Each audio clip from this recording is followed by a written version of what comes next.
కావాలయ్యా నాతో కూడా రావాలయ్యా యేసు నీవే కావాలయ్యా నాతో కూడా రావాలయ్యా.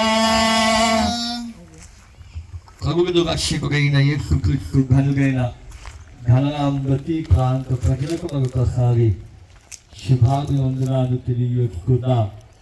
మరొకసారి ఈ కన్యలను కారణం తిరుగుతుండగా ఈ రీతిగా క్రీస్తుని ఆరాధన చేయడానికి ప్రభుని కనుకొచ్చడానికి ప్రభు మనకి ఇచ్చిన ఒక ఉన్నతమైన సమయాన్ని బట్టి నేను అంతరాను ప్రభుని స్థుతిస్తున్నా.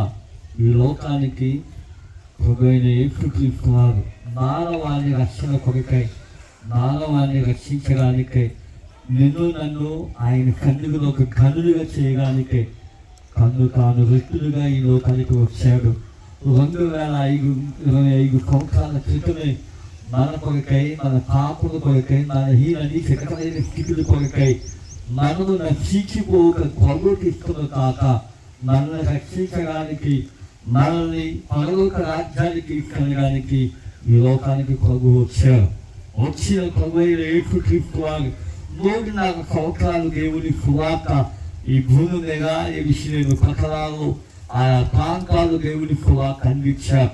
ఆ తర్వాత తన శిష్యులను దేవుడు ఏర్పాటు చేసుకొని తన శిష్యుల ద్వారా మీరు ఆ ప్రాంతాలకు ఆ పట్టణాలకు ఆ దేశాలకు వెళ్ళి అనేక మంది నా శిష్యులుగా తయారు చేయడానికి కనిపించారు. ఎందుకు అంటే నీవు ఈ లోకంలో ఉన్నంత కాలము నిజంగా పాపంతో నిండిపోయారు, పాపంలో ఉండిపోయారని దేవుని వాక్కు ద్వారా అనేక సార్లు దేవుని యొక్క రక్తంలో కడిగి వేయడానికి ఒక మంచి ఉదాహరణగా దేవుడు మనకు జ్ఞాపకం చేశారు. దేవుని విధంగా మనల్ని యాత్రికులను ప్రయాణికులమై ఉన్నాం. ఏదో ఒక రోజున ఈ భూమిని విడిచి వెళ్ళిపోవాలి.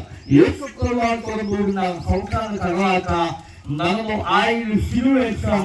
ఆయన పొందిన గర్భల చేత ఆయన కాచిన రక్తపు గాయాల చేత దేవుడు మనకు విడిగిన క్షేమము సమాధానము ఆశీర్వాదము ఆరోగ్యాన్ని ఆయుష్కాలాన్ని పొందించారు.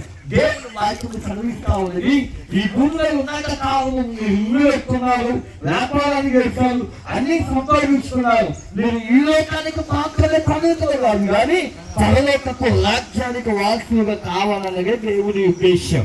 కాబట్టి దేవునికి లాగా ఈ భూమి విడిచి వెళ్ళిన తర్వాత నరకము పరలోకం అనేది ఒక ఉన్నాయి. నీవు నిత్య జీవనంలో పడిపోకూడదు కానీ నీవు నిత్య జీవానికి అనగా పరలోక రాజ్యానికి వారసులుగా ఉండాలని ప్రభు యొక్క ప్రేరేపణ. అందుకనే యేసుక్రీస్తు వారు ఆ సిలువలో మరణించిన తర్వాత సమాధిలో పెట్టబడ్డారు. 3వ దినాన ఆయన ముఖ్యమైన మన కొరకై లేపబడ్డారు. దేవునికి స్తోత్రం కలుగును గాక. మనల్ని రక్షించడానికి మన పాపాన్ని నిజంగా ఆయన సిలువలో కాచిన రక్తపు గాయాలను కూడా నరమనేది గెలిచింది.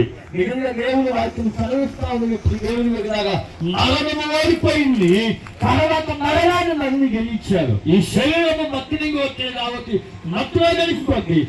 జీవము కలిగేసిన దేవుడు ఈ ఆత్మ దేవుడిచ్చింది కాబట్టి ఏదో ఒక రోజున ఈ ఆత్మకు మనశ్శాంతి కావాలి. మనశ్శాంతి కావాలంటే ఎన్నో కుదుటంతో ఎక్కడికెక్కడో తిరుగుతూ ఉంటాం, ఏవేవో రాస్తూ ఉంటాం.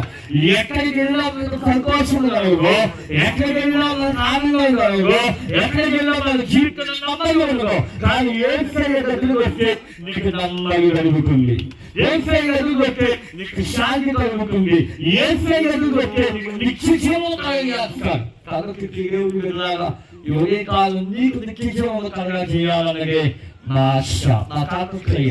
యేసుక్రీస్తు వారు అందరికీ ప్రభువైన సర్వించారు. ప్రభువైన యేసుక్రీస్తు వారు అందరికీ ప్రభు. ఈ లోకంలో ఎవరు నశించుకోకూడదన్నదే దేవుని యొక్క ఉద్దేశం, దేవుని యొక్క ప్రేరేపణ. కాబట్టి ఈ గతిలో ఉన్న వారందరికీ కూడా దేవుని దీవెన, దేవుని ఆశీర్వాదం నిజమైన కృప నా దేవుడి నిశ్చయంలో కలగజేయును గాక. ఆమేన్. మరొక మాట మీకు జ్ఞాపకం చేస్తున్నాను. ప్రతి ఆదివారం సాయంత్రము 5 గంటల నుంచి 6 గంటల వరకు ఇదే స్థలంలో ప్రతి వారం కూడా మరి ఆరాధనలు జరుగుతూ ఉన్నాయి.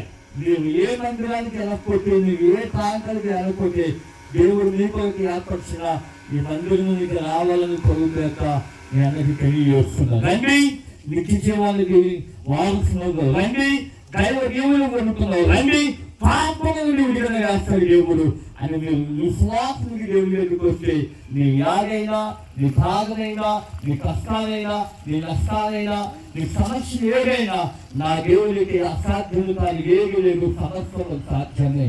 యేసయ్య రక్తము ద్వారా నిన్ను నన్ను వెనవెట్టుకొడుకున్నాడు. ఆయన రక్తము ద్వారా నీకు నిత్య జీవం ఉన్నదని మరొక మాకు నీకు తెలియజేస్తూ ఈ నా మాట ముగిస్తుంది. దేవుడు నా అందరినీ దీవించును గాక. ఆమె ప్రార్థన